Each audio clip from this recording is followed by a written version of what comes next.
विद्यार्थी मित्रांनो, नमस्कार.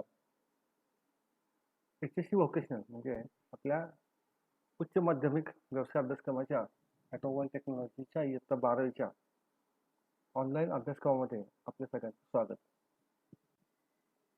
मित्रांनो, आपल्या सगळ्यांना माहिती आहे की कोरोना विषाणूच्या मुळे आपल्या कॉलेजला सुरू होण्यास उशीर होत आहे. या पार्श्वभूमीवर आपला अभ्यास बुडू नये यासाठी आपण ऑनलाईन अभ्यासाची या ठिकाणी आपल्या सोय केलेली आहे. या ऑनलाईन अभ्यासक्रमामध्ये आज आपण ऑटोमोबाईल टेक्नॉलॉजीचा पेपर फर्स्ट म्हणजे ऑटोमोटिव्ह व्हेकल टेक्नॉलॉजी आपला हा जो विषय आहे, या विषयाच्या पहिल्या प्रकरणाचा या ठिकाणी आज अभ्यास करणार आहोत. आपलं पहिलं प्रकरण जे आहे हे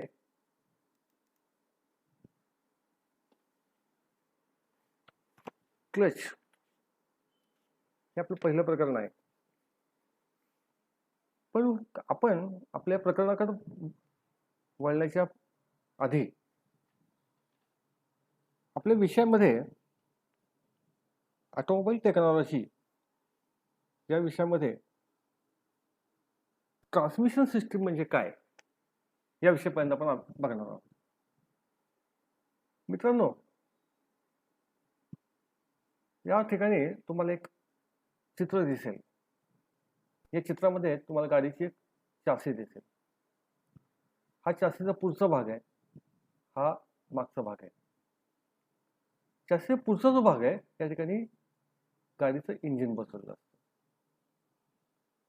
गाडीचं इंजिन या ठिकाणी वाहनाला चालण्यासाठी लागणारी जी ऊर्जा आहे ती ऊर्जा निर्माण करण्याचं काम या ठिकाणी इंजिन करत असतं.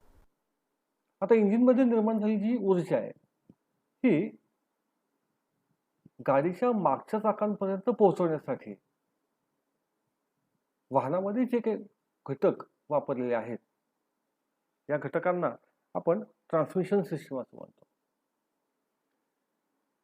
आता या ट्रान्समिशन सिस्टीम मध्ये कुठले कुठले घटक येतात, तर पहिला जो घटक आहे तो म्हणजे क्लच. त्यानंतर येणारा घटक आहे गिअरबॉक्स. या ठिकाणी तुम्हाला आकृतीमध्ये गिअरबॉक्स दिसेल. गिअरबॉक्सच्या मागच्या बाजूला एक जॉईंट दिलेला आहे, त्याला आपण म्हणतो युनिव्हर्सल जॉईंट. आता इंजिन, क्लच आणि गिअरबॉक्स हे तीन घटक जे आहेत हे गाडीच्या चासीवर बसवले आहेत. आणि मागच्या दोन चाकांच्या मध्ये या ठिकाणी हा गोलाकार जो भाग दिसतोय याला आपण म्हणतो डिफरन्शियल. हा डिफरन्शियलचा जो भाग आहे हा लीफ स्प्रिंगच्या साह्यानं हा चासीला जोडलेला आहे. त्यामुळं हे डिफरन्शियल आणि हे गिअरबॉक्स याला जोडण्यासाठी एक शाफ्ट या ठिकाणी दिलेला असतो, तर आपण म्हणतो युनिव्हर्सल जॉईंट आणि प्रोपेलर शाफ्ट.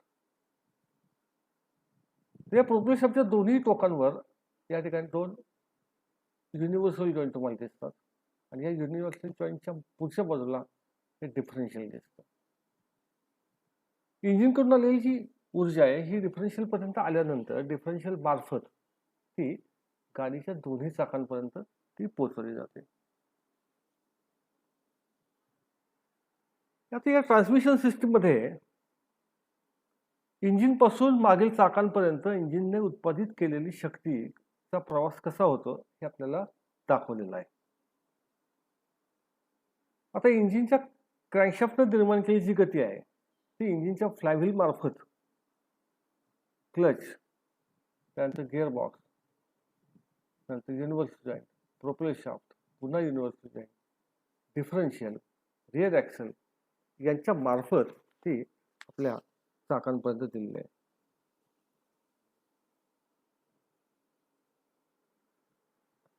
आता या ट्रान्समिशन सिस्टीम मध्ये आपण असणारे जे घटक आहेत ते या ठिकाणी बघितले.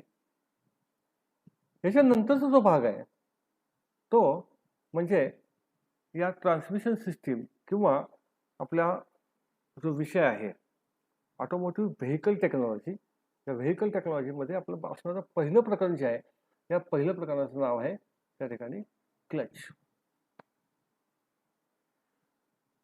मित्रांनो, मगाशीच आपण बघितलं क्लच हा इंजिन आणि गिअरबॉक्स यांच्या दरम्यान बसवलेला असतो. क्लच जो आहे हा घर्षण या तत्वावर काम करतो. या क्लचची आपल्या वाहनावर गरज काय किंवा वाहनावर बसण्याचा उद्देश काय तो पहिल्यांदा आपण बघूया. तर क्लचचं काम काय आहे, उद्देशाचा अर्थ काय, क्लचचं काम काय आहे, तर इंजिन आणि गिअरबॉक्स यांच्यामध्ये असणारा संबंध तोडणे व जोडणे. म्हणजे इंजिननं निर्माण केलेली जी शक्ती आहे ही गिअरबॉक्सला पुरवायची किंवा आवश्यक त्या ठिकाणी ती शक्ती जी आहे ही थांबवायची. त्याला आपण तोडणे आणि जोडणे असं म्हणतो. याचा दुसरा उद्देश काय आहे, तर वाहनाला स्थिर स्थितीमधून गतिमान करणे. त्यावेळेला तुम्ही इंजिन चालू करता आणि गाडी ज्यावेळेस गिअरमध्ये टाकता तेव्हा इंजिनची निर्माण झालेली जी शक्ती आहे ही चाकांपर्यंत पोहोचवण्याचं काम या गिअरबॉक्सच्या माध्यमातून होत असतं. आता या वाहनाला ज्यावेळेस तुम्ही स्थिर स्थितीमधून ज्यावेळेस गतिमान करत असता त्यावेळेला त्या ठिकाणी एक प्रकारचा जग त्या ठिकाणी बसण्याची शक्यता असते. बऱ्याच वेळेला ज्यावेळेस तुम्ही गाडीचं फर्स्ट गिअर टाकता त्यावेळेला तुमची गाडी किंवा इंजिन तुमचं आपल्याला बंद पडताना दिसतं किंवा काही वेळेला अचानक त्याला जर्क बसली आपल्याला दिसतो. तर क्लच काय करतो, तर ही जी गती आहे ही हळूवारपणे इंजिनपासून त्या ठिकाणी गिअरबॉक्सपर्यंत पोहोचवण्याचं काम करत असतं. तिसरा जो भाग आहे किंवा तिसरा जो उद्देश आहे तो म्हणजे गाडी स्थिर असताना इंजिन चालू करण्यासाठी गाडीला धक्का मारून इंजिन चालू करणे. बऱ्याच वेळेला आपल्याला माहिती आहे की आपल्या गाडीची बॅटरी जर समजा जर डाऊन झाली असेल किंवा डिस्चार्ज झाली असेल तर स्टार्टर मारून आपण त्या ठिकाणी गाडी चालू करू शकत नाही किंवा स्टार्टर त्या ठिकाणी बसत नाही असं म्हणतो. तशाला आपण बऱ्याच वेळा बघतो की ड्रायव्हर गाडीमध्ये बसलो असतो, आणखी बाकीची लोक जी असतात ती गाडीला धक्का द्यायचं काम करत असतात. अशा वेळेला चाकांकडून उलट्या पद्धतीनं आपण इंजिनला चालू करायचं काम करत असतो. म्हणजे आपण काय करतो, तर ज्यावेळेस चाकाला गती मिळते त्यावेळेला आपण क्लच दाबून त्या ठिकाणी गिअर टाकतो आणि गिअर टाकला की काय होतं की इंजिनला त्या ठिकाणी गती मिळते आणि अशा प्रकारे त्या ठिकाणी इंजिन हा चालवला जातो. चौथा जो उद्देश आहे तो गाडी थोडा वेळ थांबवण्यासाठी. बऱ्याच वेळेला आपण ज्यावेळेस गाडीवर जात असतो त्यावेळेला रस्त्यात एखादा आपल्याला मित्र भेटतो किंवा एखाद्या सिग्नल आपल्याला थांबायला लागतं, तर आपण काय करतो, आहे या गिअरमध्ये क्लच दाबून त्यावेळेस थोडा वेळ थांबतो आणि ज्यावेळेस आपल्याला पुन्हा हिरवा सिग्नल मिळतो त्यावेळेस तो क्लच आपण ज्यावेळेस सोडू त्यावेळेला इंजिनची गती ही पुन्हा गिअरबॉक्सला मिळते आणि त्या ठिकाणी गाडी तुमची सहजपणे पुढे जाऊ शकते. पाचवा जो याचा उद्देश जो आहे हा खरा मूळ उद्देश जो आहे क्लचचा तो हाच आहे की क्लचचा वापर हा गिअर बदलण्यासाठी केला जातो. आपल्यामध्ये गिअरबॉक्समध्ये वेगवेगळ्या गिअरची आपण रचना केलेली असते. याच्यामध्ये एक ड्रायव्हिंग गिअर असतो, दुसरा ड्रिव्हन गिअर असतो. ड्रायव्हिंग गिअर म्हणजे काय, जो गती निर्माण करायचं काम करत असतो आणि ड्रिव्हन गिअर म्हणजे त्याची गती ज्या गिअरला मिळते त्या गतीला तो फिरवायचं काम करत असतो. तर ज्या वेळेला हे दोन्ही एक गिअर स्थिर असतो दुसरा गिअर हा फिरत असतो त्यावेळेला दोन्ही गिअर हे एकमेकांमध्ये एंगेज होणं किंवा एकमेकांमध्ये ते शिरणं हे शक्य होत नाही. अशा वेळेला काय केलं जातं, तर फिरणाऱ्या गिअरची गती थोड्या काळासाठी त्या ठिकाणी थांबवली जाते. त्या गिअरला त्या ठिकाणी पहिल्यांदा एंगेज केलं जातं आणि पुन्हा त्या ठिकाणी दोन्ही त्या गिअरला गती दिली जाते. तर हा जो भाग आहे हा ज्यावेळेस तुम्ही गिअर बदलत असता त्यावेळेस क्लच मार्फत त्या इंजिनची त्या गिअरला मिळणारी गती काही काळासाठी ती थांबवली जाते आणि ज्यावेळेस गिअर एंगेज केलं जातं त्यावेळेस पुन्हा त्या गिअरला इंजिनची शक्ती देऊन त्या ठिकाणी पॉवर ट्रान्समिशन केलं जात असतं.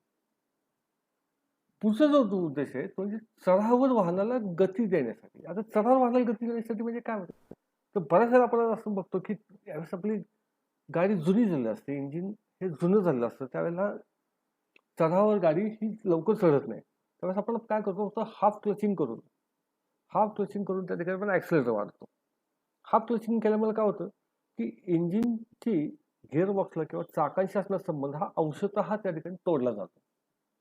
अंशतः हा संबंध तोडल्यामुळे काय होतं की इंजिनवर येणारा जो लोड आहे हा लोड त्या ठिकाणी थोडासा कमी होतो आणि अशा प्रकारे आपण तो सहज जो असतो तो सहजपणे पार करू शकतो. आता याच्यानंतरचा जो भाग आहे तो म्हणजे क्लचचे वर्गीकरण. क्लचचे वर्गीकरण म्हणजे काय, कोणकोणत्या प्रकारचे क्लच आपण वाहनामध्ये वापरतो तर आपण क्लचचं वर्गीकरण.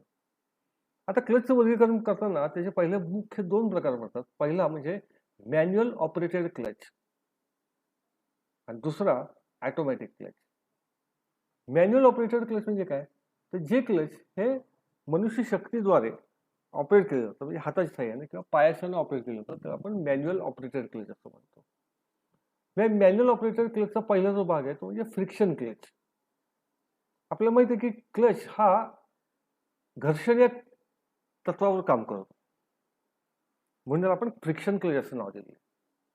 आता फ्रिक्शन क्लचमध्ये कुठले कुठले घटक येतात, तर पहिला जो घटक आहे तो म्हणजे सिंगल प्लेट क्लच. ज्या क्लचमध्ये आपण एकच क्लच प्लेट वापरतो त्याला आपण सिंगल प्लेट क्लच असं म्हणतो. दुसरा जो भाग आहे तो म्हणजे मल्टी प्लेट क्लच.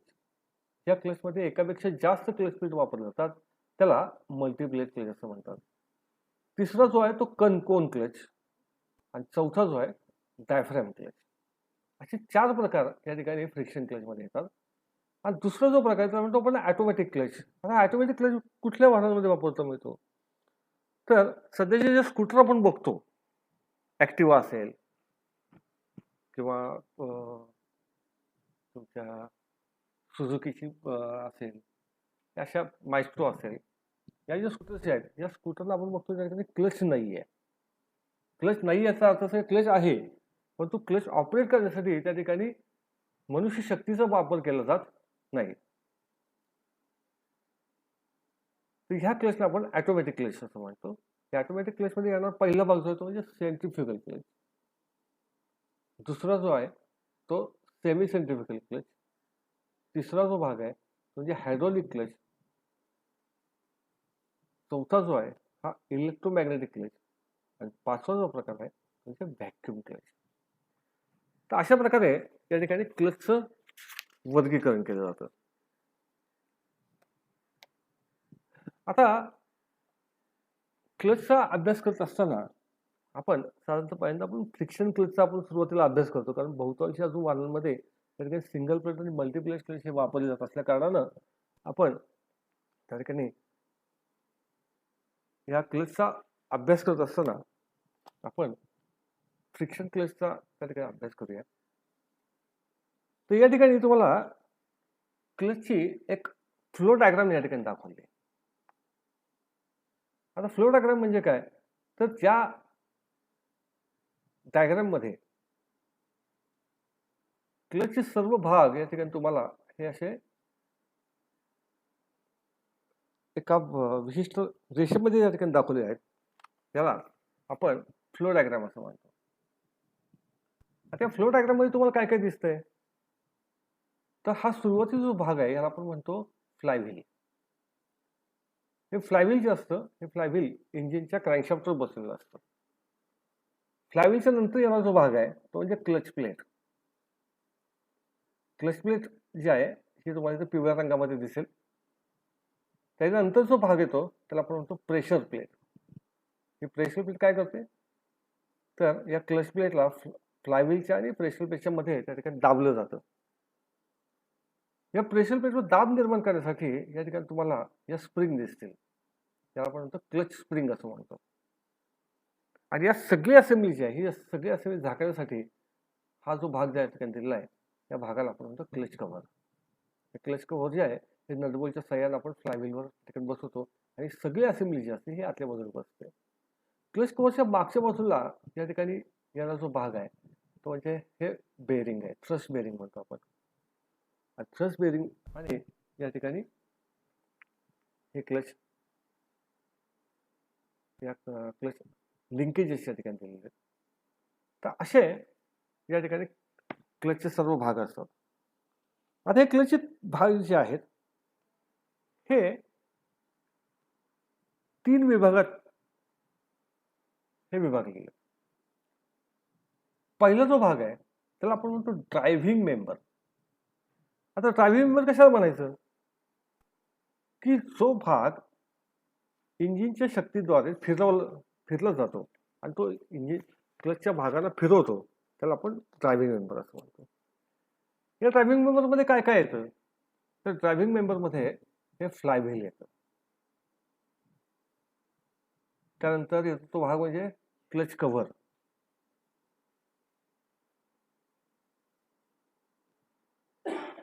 क्लच कव्हरच्या आतल्या बाजूला या ठिकाणी प्रेशर प्लेट,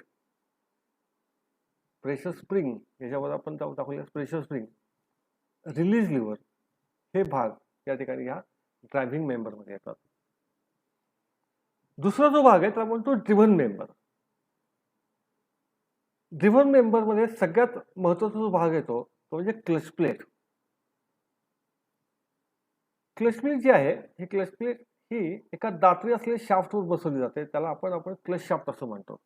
त्या क्लच शाफ्ट स्प्लाइन्स असतात आणि तशाच प्रकारचे स्प्लाइन्स या ठिकाणी या क्लच प्लेटच्या मध्यभागी सुद्धा असतात. आणि अशा प्रकारे ही क्लच प्लेट जी असते ती क्लच शाफ्टवर बसवली जाते. ही क्लच प्लेट ही पुढे मागे सरकण्याची त्याला त्या ठिकाणी मुभा दिलेली असते त्या शाफ्टवर. ज्या वेळेला ही क्लच प्लेट फ्लायव्हील आणि प्रेशर प्लेट यांच्यामध्ये घट्ट दाबली जाते त्यावेळेला फ्लायव्हीलची गती क्लच प्लेटला मिळते, क्लच प्लेटची गती क्लच शाफ्टला मिळते आणि क्लच शाफ्ट मार्फत ती गती जी आहे ती पुढं गिअरबॉक्सला दिली जाते. तर हा जो भाग झाला तर आपण म्हणतो ड्रिव्हन मेंबर. पुढचा जो भाग आहे त्याला आपण म्हणतो ऑपरेटिंग मेंबर. ऑपरेटिंग म्हणजे काय की ज्याच्या साह्याने हा क्लच ऑपरेट केला जातो याला आपण म्हणतो ऑपरेटिंग मेंबर. तर ऑपरेटिंग मेंबरमध्ये काय काय येतं तो फूट पेडल, ज्याच्या साह्याने आपण क्लच दाबतो त्याला आपण फूट पेडल असं म्हणतो. लिंकेजेस म्हणजे फूट पेडल पासून ते या क्लच पर्यंत ज्या लिंकेजेस आपण जोडलेले आहेत त्या. त्यानंतर बेरिंग, मगाशी आपण जे सांगितलं तर थ्रस्ट बेरिंग जे आहे हे थ्रस्ट बेरिंग येतं असतं. आणि या क्लच कव्हरच्या बाहेरील बाजूला या ठिकाणी 3 ते 4 रिलीज लिव्हर त्या ठिकाणी दिले असतात. या रिलीज लिव्हर जे असतात ह्या सगळ्या या क्लच ऑपरेट करण्यासाठी हे सगळे भाग वापरले जातात. मित्रांनो, यानंतर आपण क्लचचे काही विशिष्ट भाग आपण त्या ठिकाणी बघणार आहोत. आता क्लचमध्ये जे विशिष्ट भाग जे असतात या भागांमध्ये क्लचमध्ये सगळ्यात महत्वाचा जो भाग आहे या भागाला आपण क्लच प्लेट असं म्हणतो. या आकृतीमध्ये तुम्हाला ही क्लच प्लेट त्या ठिकाणी बघायला मिळेल. या क्लच प्लेटलाच आपण फ्रिक्शन प्लेट असंही म्हणतो.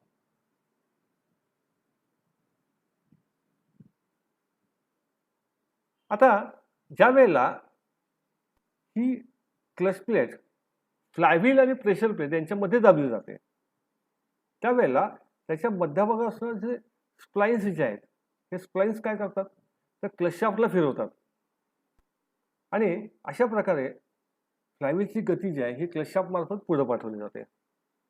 क्लच प्लेट जी आहे ही गोल आकाराची असते. तिच्या मध्यभागी काही पत्र जे असते ठराविक अंतरावर त्या ठिकाणी जोडून एकमेकाला जोडलेले असतात. या पत्रांनाच स्प्रिंग रिटेनर प्लेट असेही म्हणलं जातं. याच्या मध्यभागी एक हब दिलेला आहे. या हबची हबचा जो आकार जो आहे या आकारामध्ये याचा फ्लायव्हीलचा भाग हा लांबीला कमी असतो तर प्रेशर प्लेटचा जो भाग आहे हा लांबी थोडासा जास्त असतो.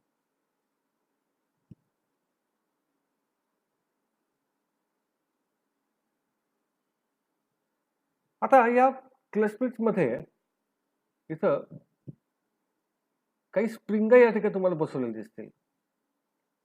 आता या स्प्रिंगांचं काय काम आहे तर ज्या वेळेला फ्लायव्हील आणि प्रेशर प्लेट ज्यावेळेस फ्लायव्हील फिरतं आणि प्रेशर प्लेट ही स्थिर असते अशा वेळेला क्लच प्लेट ही त्या ठिकाणी या दोन्हीच्या मध्ये या ठिकाणी चेंबले जाण्याची शक्यता असते किंवा पिळवटली जाण्याची शक्यता असते.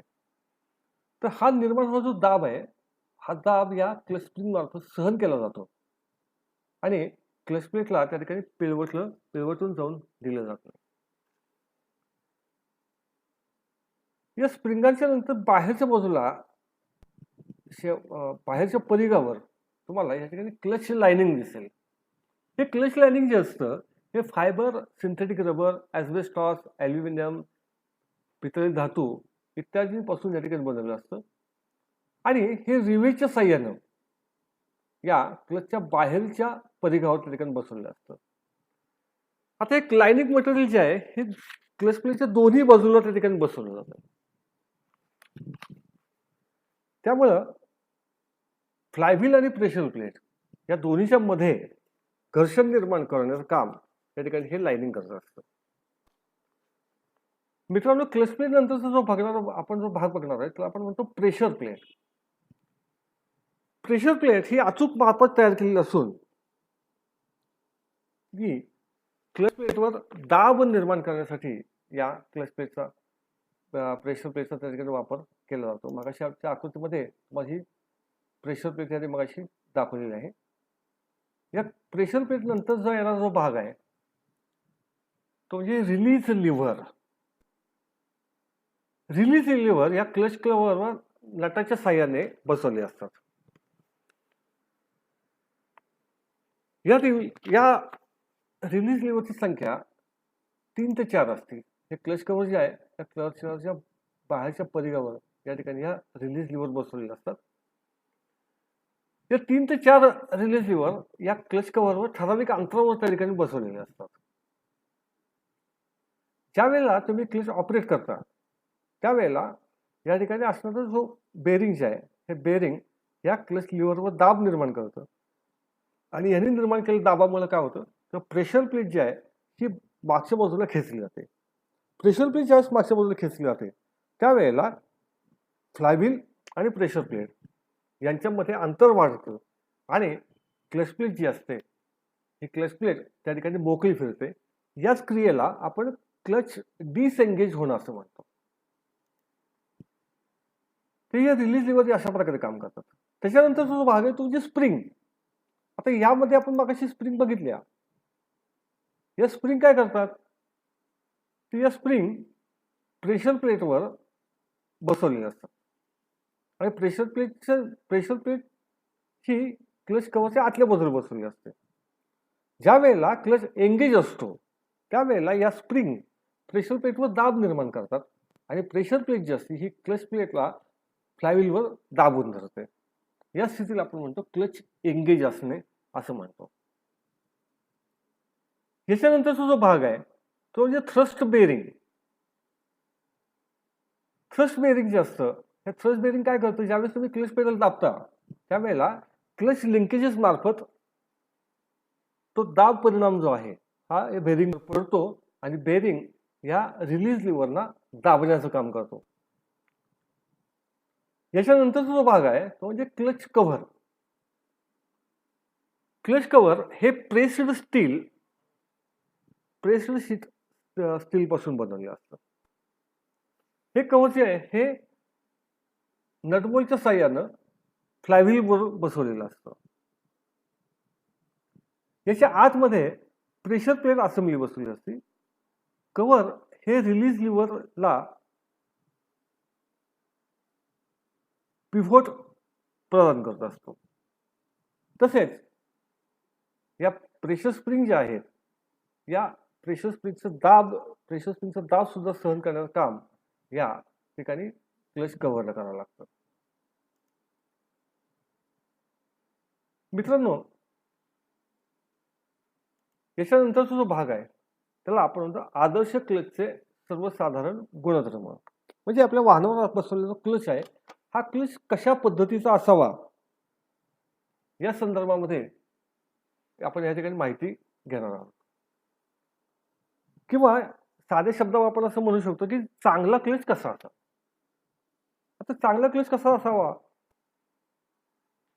त्यामध्ये पहिला आकडा जो आहे ते क्लचचे वजन कमीत कमी असावे. क्लचचं वजन कमी का असावं ज्या वेळेला तुम्ही क्लच डिस्कनेक्ट करता डिसएंगेज करता त्यावेळेला इंजिनची पॉवर ही लवकरात लवकर तोडली गेली पाहिजे, तर त्या ठिकाणी गिअर बदलणे आपल्याला शक्य होणार आहे. म्हणून क्लचचं वजन जेवढं कमी असेल तेवढा तुम्ही ज्यावेळेस क्लच डिसएंगेज कराल त्यावेळेस तो लवकरात लवकर थांबतो. दुसरा जो भाग आहे तो म्हणजे क्लच ऑपरेट करत असताना कमीत कमी बल लावावे लागावे. म्हणजे ज्या वेळेला तुम्ही क्लच ऑपरेट करता त्यावेळेला ड्रायव्हरला जास्त शक्ती न लावता कमीत कमी एफर्ट्समध्ये किंवा कमीत कमी ताकदीमध्ये तो क्लच हा सहजपणे लावला गेला पाहिजे. त्यावेळेला आपण असं म्हणतो की क्लच हा लोण्यासारखं काम करतो. नवीन नवीन गाड्या ज्या असतात त्यांचे क्लच आपण म्हणतो लोण्यासारखं काम करतो, म्हणजे अतिशय इझिली ते ऑपरेट असतात, ड्रायव्हरला जास्त दाब द्यावा लागत नाही. पुढचा जो भाग आहे म्हणजे इंजिनची जास्तीत जास्त शक्तीचं संक्रमण व्हावे. आता इंजिनचं शक्ती संक्रमण म्हणजे काय? इंजिनमध्ये निर्माण केलेली पॉवर जी आहे ती गिअर बॉक्सच्या माध्यमातून आपण गाडीच्या चाकांपर्यंत देत असतो. मित्रांनो, हा जो क्लच जो आहे तो हा फ्रिक्शन किंवा घर्षण तत्वावर काम करत असतो. आता ह्यामध्ये काय होतं की इंजिनची गती गिअर बॉक्सला देत असताना त्या ठिकाणी घर्षणामध्ये थोडीशी शक्ती वाया जात असते. तर ही वाया जाणारी शक्ती जी आहे कमीत कमी वाया जाणे आणि जास्तीत जास्त इंजिनची पॉवर ही गिअर बॉक्सला मिळावी, याला आपण जास्तीत जास्त शक्ती संक्रमण असं म्हणतो. तर आपण पॉवर लॉस हा जो घटक आहे, पॉवर लॉस या ठिकाणी कमी होणं गरजेचं आहे. कारण पॉवर लॉस जर जास्त झाला तर आपल्या वाहनाला पाहिजे तेवढी गती मिळणार नाही किंवा त्या ठिकाणी आपल्याला गाडीचा ॲव्हरेज सुद्धा त्या ठिकाणी कमी होण्याची शक्यता असते. पुढचा जो घटक आहे तो म्हणजे वाहनाला बसणारे धक्के हे टाळण्याचे काम क्लच मार्फत व्हायला पाहिजे. क्लचचं कार्य जे हळूवार होणे गरजेचं असतं. ज्यावेळेस तुम्ही गिअर शिफ्ट करत असता, गिअर बदलत असता, त्यावेळेला गिअर बदललेले हे गाडीमधल्या इतर माणसांना कळता पण कामा नये इतक्या सहजपणे ते बदलले गेले पाहिजे आणि हे क्लच जर चांगला असेल तर त्या ठिकाणी होऊ शकतं. तसंच ज्यावेळेस तुम्ही पहिल्या गिअरमध्ये गाडी टाकता त्यावेळेला सुद्धा त्या ठिकाणी गाडी स्थिर स्थितीमधून सहजपणे ज्यावेळेस गतिमान होत असते ते सुद्धा या क्लचमुळे होत असतं. पुढचा जो भाग आहे तो म्हणजे क्लच असेंब्ली ही संतुलित असावी. क्लच असेंब्ली संतुलित असावी म्हणजे काय? तर ज्यावेळेस क्लच हा फिरत असतो त्यावेळेला त्याचं वजन जे आहे हे बरोबर त्याच्या केंद्रस्थानी हे त्या ठिकाणी एकवटलेलं असणं गरजेचं असतं. नाहीतर काय होतं की ज्या वेळेला तुमची गाडी जास्त स्पीडमध्ये असते त्यावेळेला वाहनामध्ये किंवा ट्रान्समिशनमध्ये जास्तीत कंपन त्या ठिकाणी निर्माण होण्याची शक्यता असते. तो जर संतुलित असेल तर ही कंपन ही निर्माण होणार नाही. पुढं क्लचची रचना सोपी असावी. क्लच हा जास्त गुंतागुंतीचा नसावा. म्हणजे काय, ज्या वेळेला तुम्ही काही दुरुस्तीसाठी क्लच ज्यावेळेस खोलाल तर त्याची खोलणी आणि जोडणी जी आहे हे अतिशय सहजपणे करता यायला पाहिजे. त्यामध्ये क्लच दुरुस्तीला पण सोपा जातो. पुढचा जो भाग आहे म्हणजे क्लचचा आकार लहान असावा. आता क्लच लहान आकार असेल तर त्या ठिकाणी त्याला जागाही कमी लागते आणि दुसरी गोष्ट अशी की जेवढ्या आकार कमी असेल तर त्याचं वजनही कमी राहतं. त्यामुळं तो क्लच जेवढा लहान असेल तेवढा त्या ठिकाणी क्लच वापरणं हे सोपं जातं. मित्रांनो, आजच्या भागामध्ये आपण क्लच आणि ट्रान्समिशन सिस्टीम विषयी आपण त्या ठिकाणी अभ्यास केला. हा आपल्याला समजला असेल. याच्यानंतरचा भाग आपण दुसऱ्या व्हिडिओमध्ये बघू. धन्यवाद.